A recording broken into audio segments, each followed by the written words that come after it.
வணக்கம். ஒரு நிமிஷம் யோசிச்சு பாருங்களேன். இன்னைக்கு நாம அழுத்தம், குழப்பம், ஒருவித வெறுமை, இது எல்லாத்துக்கும் 1000 வருஷத்துக்கு முன்னாடியே ஒரு தீர்வு சொல்லப்பட்டிருக்குன்னா நம்புவீங்களா? ஆமாங்க, அந்த ஞான புதையல் தான் திருமூலர் எழுதின திருமந்திரம். வாங்க, இன்னைக்கு அதோட சில ரகசியங்களா நாம சேர்ந்து பார்க்கலாம். நம்மள பல பேருக்கு இது நடந்திருக்கும்.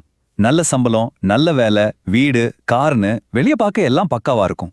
ஆனா ராத்திரி தனியா இருக்கும்போது மனசுக்குள்ள ஒரு சின்ன கேள்வி வரும். ஏதோ ஒண்ணு மிஸ் ஆகுதே, என்ன அது? எல்லாம் இருந்தும் ஏன் அந்த காலித்தனம்? இந்த வெற்றிடம் எங்கிருந்து வருது? உங்களுக்கு இப்படி தோணியிருக்கா? இது நமக்கான தேடல் மட்டும் இல்ல, இது ஒரு பொதுவான மனித தேடல். சரி, இந்த தேடலை இன்னும் நல்லா புரிஞ்சிக்க வாங்க ஆதவன்னு ஒருத்தரோட கதை வழியா இத பார்க்கலாம். ஆதவன் யாருன்னா, நம்மள மாதிரி இந்த மாடர்ன் உலகத்துல ஓடிக்கிட்டு இருக்கிற ஒரு இளைஞன் தான்.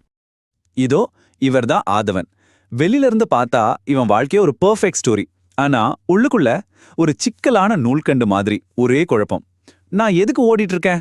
என் வாழ்க்கையோட உண்மையான அர்த்தம் தான் என்ன? இந்த கேள்வி அவனை தினமும் துரத்திக்கிட்டே இருந்துச்சு. அவனோட இந்த இடைவிடாத தேடலுக்கு ஒரு பதில் கிடைச்சது. அதுவும் எங்கிருந்து தெரியுமா?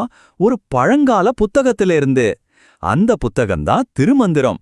சொல்லப்போனா அது வெறும் புத்தகம் இல்ல, அவனோட மனசுல இருந்த அத்தனை பூட்டையும் திறக்க போற ஒரு திறவுகோலா அது மாறுச்சு.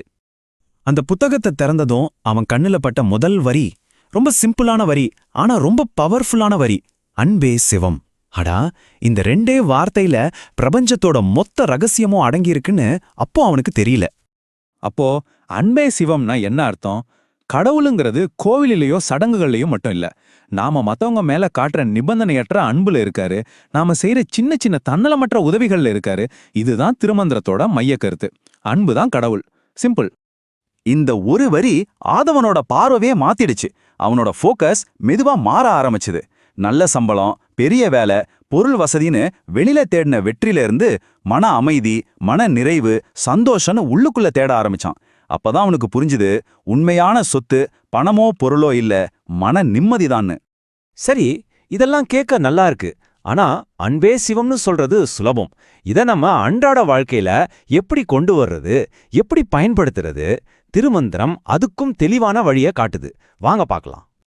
ஆதவன் தன்னோட வாழ்க்கைய ஒரு 3 முக்கியமான தூண்கள் மேல கட்ட ஆரம்பிச்சான். முதல் தூண் அன்பே சிவம் கொள்கைப்படி சேவை செய்யறது. 2வது உடம்பையும் உயிரையும் ஒரு பேலன்ஸ்ல வச்சுக்கிறது. 3வது ரொம்ப முக்கியமானது, இங்கேயும் அங்கேயும் ஓடுற மனச நம்ம கட்டுப்பாட்டுக்குள்ள கொண்டு வர்றது. திருமூலர் ரொம்ப அழகா சொல்றாரு பாருங்க. உடம்ப பாத்துக்கிட்டாலே உயிரை பாத்துக்கிற மாதிரி தானே. அதாவது நம்ம உடம்பு ஒரு கோவில் மாதிரி. சரியான சாப்பாடு, நல்ல தூக்கம், இது எல்லாமே உடம்புக்கு மட்டும் நல்லது இல்ல, நம்ம மன அமைதிக்கும் நம்மளோட ஆன்மீக வளர்ச்சிக்கும் அதுதான் ஃபவுண்டேஷன். அடுத்தது நம்ம மனசு. இந்த மனசை கட்டுப்படுத்திட்டா போதும், கடவுளை அடையறதுக்கு வேற வழியே தேவையில்லை.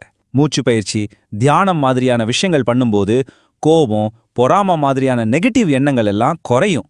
அப்போ ஆட்டோமேட்டிக்கா ஒரு தெளிவும் அமைதியும் நமக்குள்ள வரும்.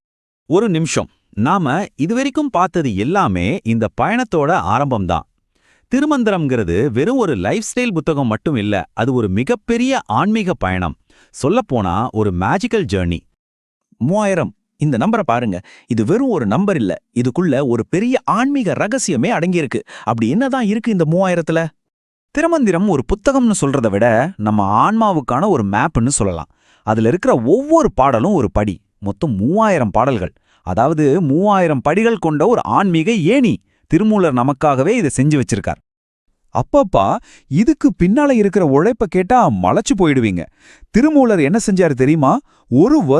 முழுசா ஒரு வருஷம் தவம் இருந்து அதுல கிடைச்ச ஞானத்தை ஒரே ஒரு பாட்டா எழுதினாரு.